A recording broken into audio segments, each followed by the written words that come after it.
Hey, folks, what if I told you that your struggles with type 2 diabetes, high blood pressure, or what have you could be related to more than just what you're eating or what you're doing in terms of exercise and whether or not you're exercising enough?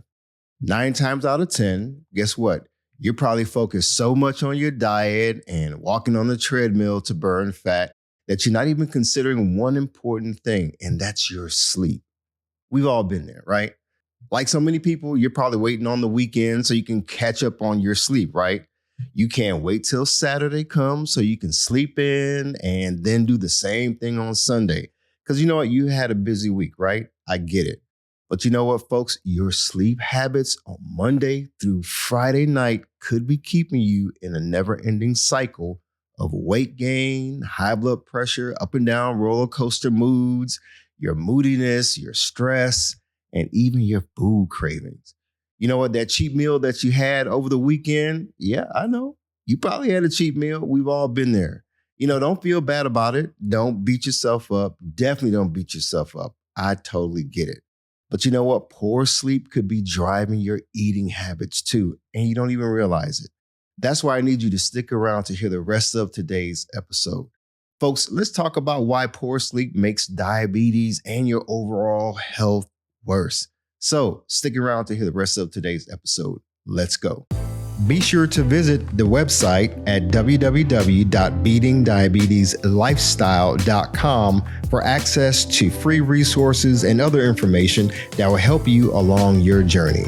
If you would like to submit a question or a comment about the show or to learn more about the Beating Diabetes Lifestyle, you can always email me at hello@beatingdiabetieslifestyle.com.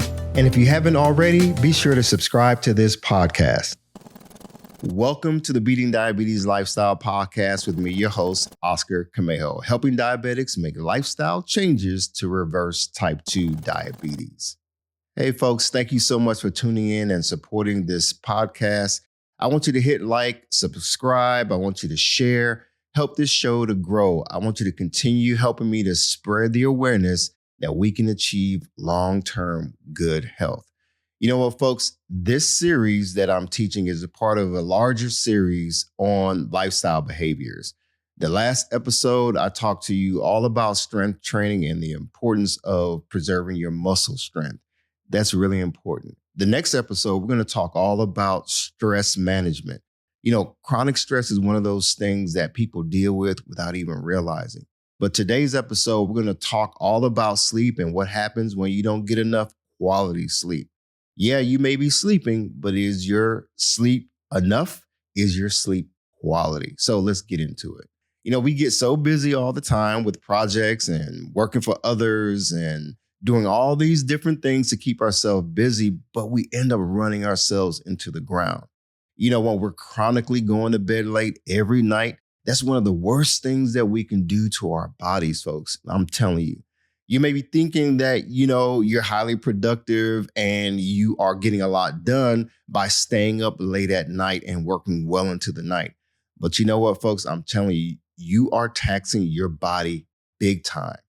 There's a reason why you're fatigued. There's a reason why you feel sluggish at work and always tired, and you're probably dealing with brain fog. I get it. If you're overweight and dealing with obesity, that feeling of being tired and exhausted all the time may not just be a weight problem. It may be the accumulation of what's called sleep debt.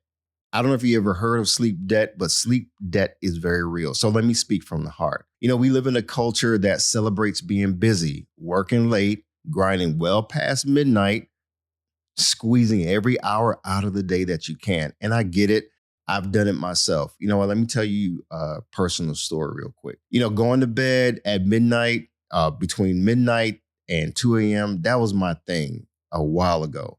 I did it out of habit. I was editing videos or working on my photography business or working at work at home on my regular 9 to 5. I was being productive, but I was wearing my body down. I was always tired, but I was functional. I was moody, but I was also irritable a lot. Eating late at night, I was dealing with cravings. And you know what? Back then, man, I realized that I was doing my body harm. I didn't realize it though, but eventually something went wrong. Folks, I gained a lot of weight between 2015 and 2018. And to be honest, by 2018, I was diagnosed with prediabetes and I didn't take it seriously. So then fast forward to August 2020, that's when I was diagnosed with full-blown type 2 diabetes. Now, what's your story? You probably have a lot of responsibilities, a lot of projects, a lot of people depending on you. But here's the truth. When you're constantly and you're chronically going to bed late every single night, you're taxing your body in ways that you probably don't even realize. Now, folks, I need you to listen clearly. You think you're being productive. Yeah, but your body is probably paying the bill right now. There's a reason why you wake up exhausted every single morning. You're probably dealing with headaches and brain fog. There's a reason why you feel sluggish at work. There's a reason why you reach for the wrong foods in the afternoon and you're constantly snacking on stuff throughout the day. Now, if you're overweight or dealing with type 2 diabetes, obesity, high blood pressure, you're probably feeling tired all the time. That's not just a weight problem, folks. There's something else that could be going on. Your body's probably carrying a lot of sleep debt.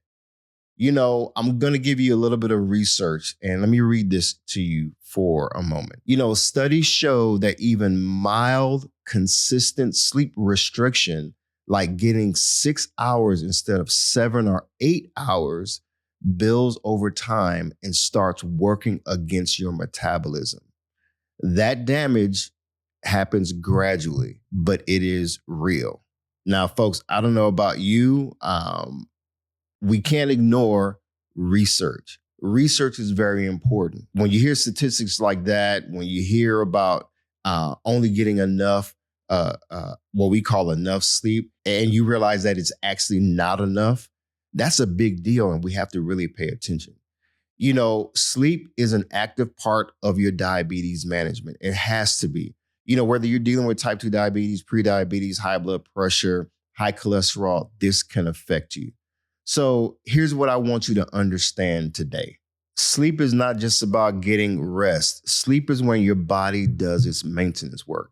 During sleep, that's when your body starts to repair tissue. It balances your hormones. It resets your hunger signals. And we're going to talk about hunger signals in a little bit. And most importantly for us, it is when our bodies start working to restore our ability to process sugar properly, especially if you're dealing with prediabetes and you want to lower your blood sugar, or if you're dealing with type 2 diabetes. You know what, folks? I want you to think of it this way. If you have a phone that you never give a chance to fully recharge, you know what happens? Over time, it's going to start malfunctioning. The battery is going to drain faster. Your apps start to freeze. I know you're probably dealing with that right now. Things just stop working the way that they should. Our bodies, they work the same way. So you know what? Experts in the field of sleep are now calling sleep an active metabolic therapy. Basically, it's used for therapy. It's not just about getting rest. That means sleep is not passive, folks. It's not optional. It is something that our bodies need to manage blood sugar, just like diet and movement. Okay, so let me break down what's actually going on in your body when you skimp on sleep. I'm going to keep it real simple, but I need you to understand this. Most of us know or probably know what insulin resistance is. But just in case, here's a short version. I have episodes where I kind of go more in depth on this topic. But your body uses a hormone called insulin. Our bodies naturally make insulin. Now, that insulin is designed to help your body move blood sugar out of your bloodstream and into your cells, where it gets used for energy. So when you are insulin resistant, your cells stop responding to that signal. The sugar stays in your bloodstream and your blood sugar stays high. So you know how when you wake up in the morning and you check your blood sugar and it seems like your blood sugar is still high? Well, it could be because of your sleep. And that's why we need to get into why sleep is really important to managing your blood sugar levels. So you get into a situation where your hormones actually end up turning against you. When you don't get enough sleep, your body produces more of a stress hormone called cortisol. Man, I've been learning so much about this, so stick with me. Cortisol tells your liver to release more sugar into your blood, but at the same time, it blocks your muscles and fat cells from absorbing that sugar. So your blood sugar goes up and your insulin has to work even harder to do its job. Your pancreas is that organ that produces insulin naturally. Now, when you've heard of insulin, you're probably just thinking about injection. But I want you to think about something real quick. I have some research that I want to share with you. So the research shows that just one night of partial sleep deprivation can cause immeasurable insulin resistance in both the liver and muscle tissue, with roughly 25%, a 25% drop in glucose disposal, basically your body getting rid of the glucose in your blood system. And this is in healthy adults. So yeah, your body is supposed to dump that blood sugar out and move it into your cells. But what happens is your hunger hormones end up getting hijacked. So when things start getting worse and you're dealing with sleep deprivation, sleep loss actually throws off two hormones, folks, that control your hunger. One of those hormones is called ghrelin. You can do some more research on this topic on your own. But check this out. This is that hormone that tells you to go ahead and eat. That tells you when you're hungry. But when you are sleep deprived, that ghrelin goes up. Basically, you feel hungrier. The other hormone is called leptin. That is the hormone that tells you that you're full and you don't have to eat anymore. When you are sleep deprived, leptin goes down. So remember, ghrelin goes up, leptin goes down. You feel hungry more often. And when that leptin goes down, you don't know when you're full. You don't feel full. So let me talk to you a little bit more and share some research with you that I think is going to be really important for you to understand. So check this out. One study found that a single night of sleep deprivation caused a 13% rise in ghrelin and a 7% drop in leptin. So again, this is a study that shows a rise in ghrelin, the hunger hormone, and a drop in leptin, the hormone that tells you that you're full. Those shifts directly increase appetite. So no wonder why when you're not sleeping enough, you wake up in the middle of the night, what? Hungry. When you wake up in the morning on your regular routine, 6 a.m., 7 a.m., 8 a.m., you wake up hungry, right? Hunger is not a problem. It's when you have those cravings. So, but here's the thing. When your appetite increases, you also increase your appetite for high carb, high calorie foods. Now you're hungry. You can't feel full. And your body's already having trouble processing sugar. You see, this is how it becomes a problem real fast. Now, let's talk a little bit about inflammation. There is one more piece here that I need you to understand. Poor sleep can also increase inflammation in your body. Now, inflammation, you may have heard it, maybe you know a lot about it, maybe you don't know that much about it. Inflammation is your body's internal alarm system. In small doses, it helps you to heal. Inflammation is not bad. It's just when it's too much. But when it stays elevated, which is what happens when you chronically have poor sleep, it makes insulin resistance worse over time. So give me a second to share with you a little bit more research to help you understand this topic. Studies consistently find elevated inflammatory markers in people who are chronically sleep deprived. These markers or indicators are directly linked to worsened insulin resistance and higher type 2 diabetes risk. Okay, now let's get into how poor sleep keeps you stuck. Poor sleep doesn't just affect your blood sugar alone. It actually sets off a chain reaction. When you don't sleep well, your hormones get thrown off. Your hormones get thrown off, then your hunger spikes. Your hunger spikes, and then you overeat and you make bad food choices. That's where the cravings come in, the cheat meals come in. And guess what? You overeat, then you gain weight. You gain more weight and your insulin resistance gets worse. Then guess what? The next night, your poor metabolic health makes it even harder to sleep well. It's this cycle. It's a chain reaction, folks, that sometimes we don't even realize what happens.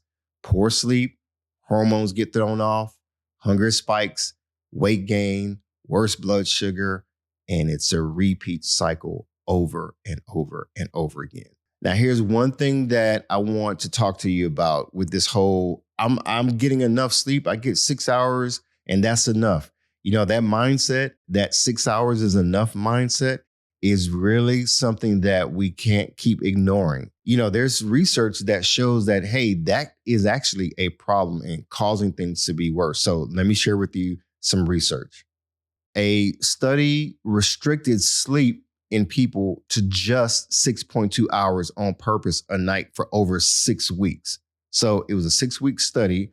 They restricted the people to only getting 6.2 hours on purpose. So that change alone led to a nearly 15% increase in insulin resistance. Remember, insulin resistance is no bueno. It's not good. That's not what we want. And here is the key, though. That increase was independent of changes in body weight.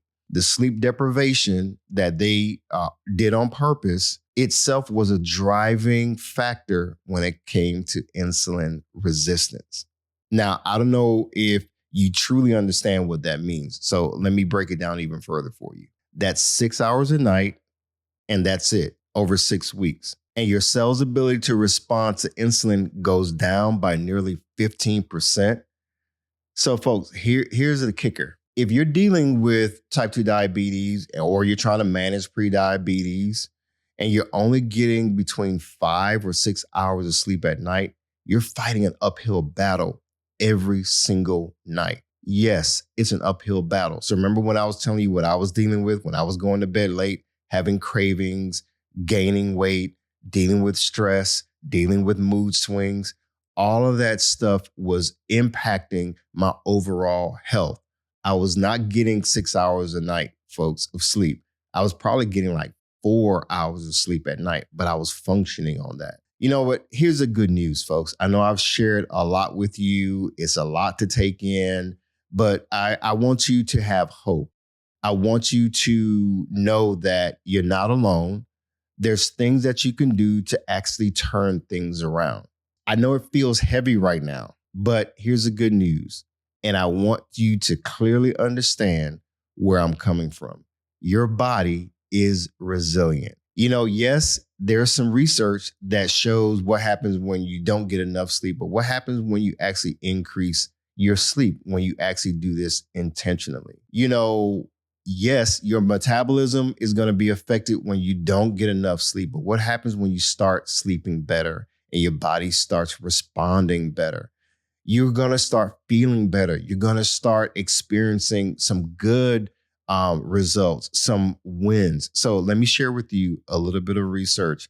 On the flip side, we talked a lot about what happens when you don't get enough sleep. So now let's talk about what happens when you increase your quality of sleep, not just how many hours you're sleeping, but quality sleep. So check this out. Several controlled studies found that a few nights of recovery sleep can at least partially reverse insulin resistance caused by sleep restriction. The body responds relatively quickly when given the chance. And we're not just talking about short-term recovery. What happens actually when you are doing this consistently, not just short-term, not just one night of getting 7 to 8 hours of sleep? What happens when you are doing this long-term?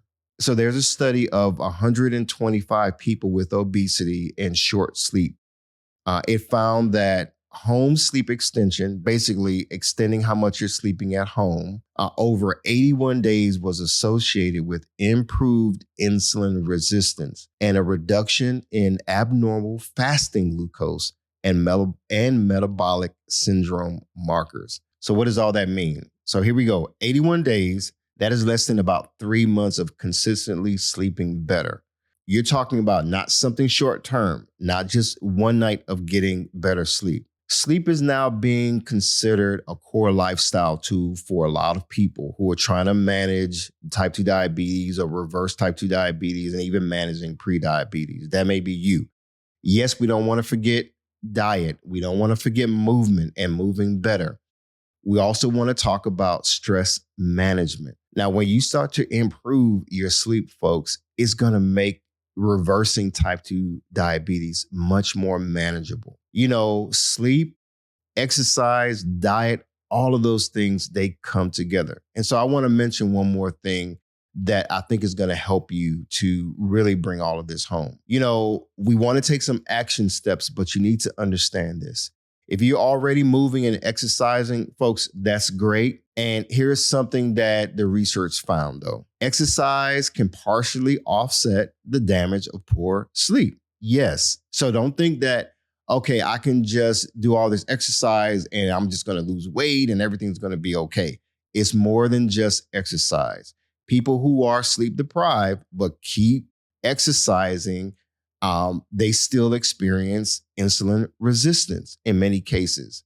That's why you don't want to keep chronically being sedentary, and you also don't want to chronically be depriving yourself of sleep. So sleep and movement are a team. They go together. You can't replace one with the other. It doesn't work like that. You have to have balance. They make each other work more effectively. And also, don't forget about your eating. So eating properly, exercising, but sleeping better. So I want to talk to you about a battle plan, right? Something to keep in mind. So I'm going to give you some simple steps to help you to start sleeping better so that your health can improve.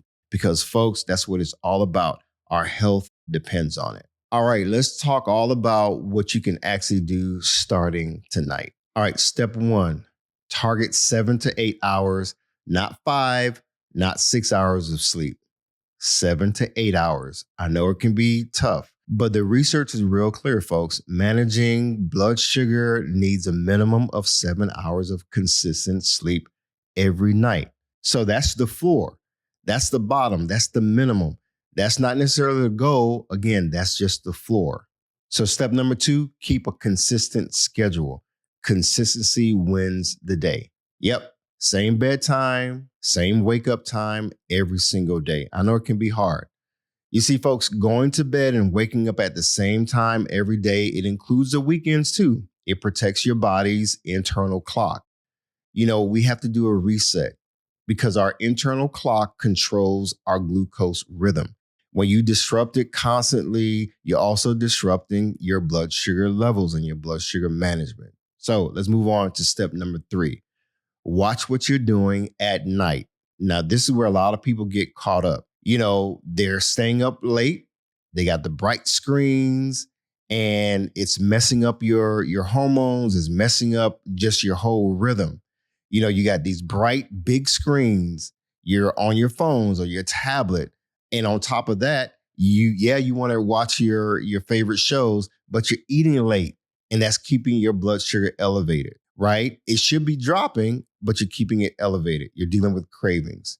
You need to give yourself at least 2 hours of no food and winding down and no screen time before you go to bed. I know it's hard, but it's something that we can work towards. So step number 4, check if you have sleep apnea. A lot of people may not realize it, but this is where they get into trouble not realizing that, hey, I'm dealing with some sleep apnea. Maybe that's why it's hard for me to get to sleep and have good quality sleep. This one matters a lot because a lot of people don't know they even have it. Sleep apnea is when you stop breathing briefly while you sleep. And then it independently worsens your blood sugar control over time. There's some research that shows that it is common with people with type 2 diabetes. If you snore heavily, you wake up with a headache, or you feel exhausted no matter how long you slept. If that's you, I need you to talk with your doctor and try to find out if you're experiencing sleep apnea. Maybe you already know and you're already working through all of that. So that's cool. All right, step number 5. I need you to treat sleep like it's non-negotiable. Sleep is not a luxury. It's a part of your treatment plan. It's not indulgence. It's not a reward for when you accomplish your to-do list. No, sleep is a core part of improving your health, especially if you have diabetes. Listen, folks, I protect my schedule. Yes, I'm getting older. I'm in my 50s. I'm 53 at the time of this recording. And you know what? My schedule is important to me. I make sure that I get to bed early throughout the week because it's going to continue to help me to improve my health. You should do the same thing. Now, listen, if you're having issues, there are certain sleep apps that'll help you to sleep better. Some people take some melatonin. Now, I don't recommend that you just focus on taking supplements without changing your actual habits. And it's always important to check with your doctor, your physician, to know what things you need to do to improve your sleep, to also improve your health. Now, listen, folks, I need to be straightforward with you. We all go through issues. We all have challenges when it comes to stress and stress management. But here's the one thing I want you to take away from today's episode. You can be doing everything else right. You could be eating better, changing your habits. You could be moving more, exercising more. Maybe you're even managing your stress. But listen, if you are constantly getting only 5 to 6 hours of sleep at night or even less, you're leaving the door open for your blood sugar to creep back up. I'm telling you, sleep is not passive. It should never be passive. It should not be like just this thing that I just do on the weekends. It's not extra credit. It is when your body does the work it cannot do while you're awake. So get your sleep, get good quality sleep. Sometimes you need to change your environment, turn the TV off. You don't need to be on social media well into the night. You don't really need to be watching your latest episode of whatever. Folks, listen, your body's being taxed and you need to sleep. I need you to think of sleep as the amplifier for everything else you're doing to get your health back on track. You may not be dealing with prediabetes. You may have some other conditions, or you may feel like you're healthy, but you're skimping on your health when it comes to sleep. I need you to sleep more. I need you to exercise, yes. But you know what? Sleep needs to be a priority. You want your blood sugar to come down. Yes, sleep more, sleep better. So yes, your body wants to heal. Your body is designed to heal. You have to give it the opportunity to do just that. Give it the time, give it the rest, and let your body do what it's designed to do. You know what, folks? Coming up next in the next episode, we're going to talk about stress management and the effects of stress on our body. All of this ties directly into everything we talked about today. Stress and sleep have a relationship. And once you understand that relationship, you can start understanding how lifestyle habits all get connected. So I don't want you to miss next week's episode. For now, definitely go check out some of my other episodes. I want you to get a full picture of how all this works together, folks, because you know what? There are certain things that we may be doing that we're not really paying attention to. I thank you so much for spending time with me today. Now, let's get out there. Let's put all this stuff into action. I want you to tell somebody, if you're not subscribed to this channel or to this podcast, do so. Share the message. Let everybody know what's happening with the diabetes lifestyle. We're here to help people make lifestyle changes to reverse type 2 diabetes. If you're a diabetic, I want you to keep this in mind. Always stay focused, keep moving, never go back, leap forward, bounce back because you can, my friend. And above all else, trust God. You got this. I believe in you. Hi, everyone. Thank you for tuning in to the Beating Diabetes Lifestyle Podcast with Oscar Camejo. We hope you enjoyed this episode. As a reminder, this podcast is intended for motivational and educational purposes only. It is not a substitute for professional care by a physician or other healthcare professional or qualified fitness instructor. This podcast is provided on the understanding that it does not constitute medical or professional advice or services. If you're looking for help on your journey, seek a qualified medical practitioner. It's important that you utilize someone who is a trained, licensed healthcare professional who can help you on your journey toward good health.